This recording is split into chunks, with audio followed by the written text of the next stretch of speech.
I hope I say this one correctly, but we're going to try and say, and we're going to make the Krakánchara from Kraken Rum.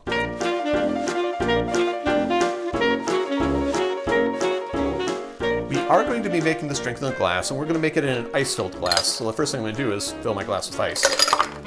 Even that one goes in. That seems perfect. 1.5 ounces of the Kraken Black Spice Rum. 1.5 ounces is 45 milliliters. I've got my fingers in those stupid loops.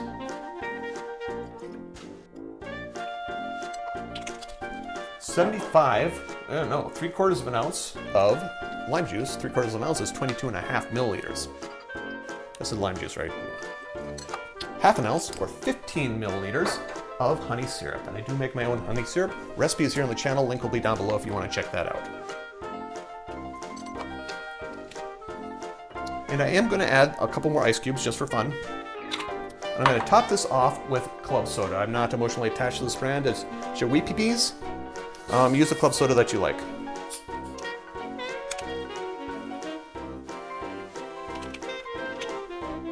Give it a gentle stir so you don't lose too many bubbles. Add a straw. And garnish, lime wedge. And there you have it. The Krakánchara from Kraken Rum. Drink with good spirits.